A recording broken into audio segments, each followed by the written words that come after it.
Hey everyone, welcome grade 7 scholars and parents to today's explainer. We're going to level up our life science knowledge by busting some absolutely major biology myths.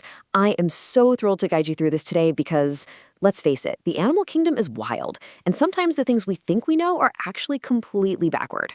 We're focusing on Life Science Unit 1, Lesson 5, and we are going to completely transform how you look at the creatures living all around us. So here's our roadmap for today. We've got our misconception check, level A sorting, level B systems, our earthworm model, a CER challenge, and finally, a quick wrap-up for the parents. Let's jump right in. All right, part 1, the animal misconception check. Take a second and really think about these 3 questions. Are all animals just furry creatures with backbones? Do their internal body systems operate totally alone, like isolated little factories? And when an animal does something, is it literally just a random accident? Keep those in the back of your mind, because we're about to prove why the answer to every single one of them is a resounding no. We're going to look at the real scientific evidence to build a much more accurate picture of how animals actually survive. Moving right along to level A, sorting animals. Okay, boom. First major myth, totally busted. Animals are definitely not just furry creatures with backbones. In life science, we basically split animals into 2 massive groups.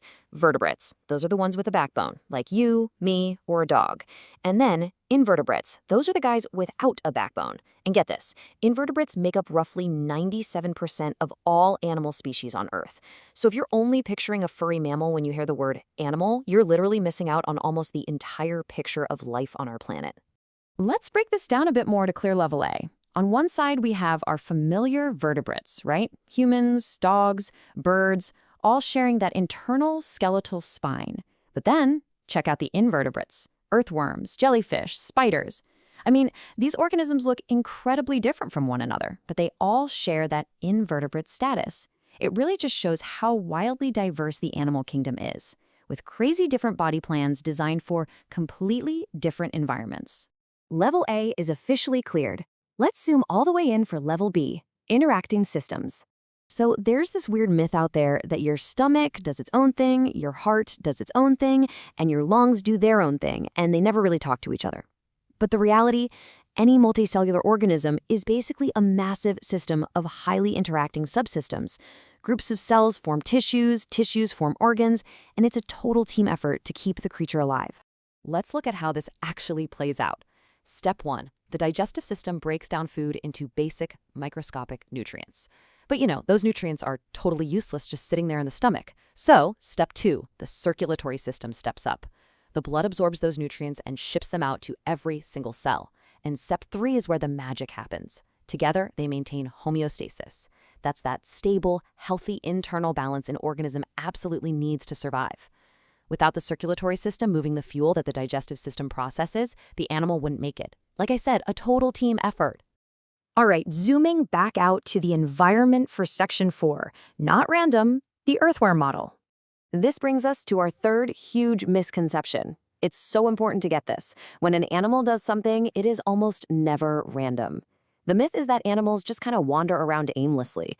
The reality is that animals have these amazing sensory receptors gathering data all the time. Light, temperature, chemicals, they send that info straight to the brain, which triggers an immediate behavior. Every single move is a calculated strategy, a specific response to a stimulus designed to stay alive. Let's put ourselves in an earthworm's shoes for a second. Well, if they had shoes. Earthworms breathe through their skin, which literally has to stay moist. If you're out in the hot, bright sun, you're going to dry out and not survive. So when your receptors sense light, your nervous system is screaming, move away. Wriggling down into that dark, moist soil isn't some random accident. It's a highly targeted cause and effect behavior that keeps you alive. And that brings us to Section 5, our boss stage, the CFR challenge on nest building. Now, before we jump into the challenge, let's quickly refresh our ultimate scientific framework, CER, claim, evidence, reasoning. This is how scientists talk. You make a claim, you back it up with hard evidence, and you connect the dots using scientific reasoning. Let's run a bird building a nest through the CER framework. Our claim, nest building increases the probability of successful reproduction. Why do we think that? Well, our evidence is that nests physically protect fragile eggs and baby birds from freezing cold and hungry predators. And the reasoning ties it all together beautifully. Because the offspring are kept safe and warm through the specific behavior, way more of them survive to carry on the species' genetics. See? Not random at all. It is a brilliant evolutionary strategy. Section 6. Check and parent close. You guys did a fantastic job leveling up today. Let's do a really quick mental cool down. Think back to our earthworm. How does its reaction to light absolutely prove that animal behaviors aren't just random accidents? Remember that cause and effect loop? The light is the stimulus, the signal gets sent, and moving into the soil is the deliberate, life-saving response. If it were random, it might just hang out in the sun and, well, perish.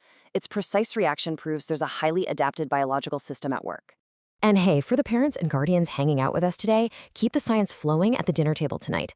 Ask your 7th grader to pick their absolute favorite animal, vertebrate or invertebrate, doesn't matter, and build a quick CER model explaining one of its survival behaviors.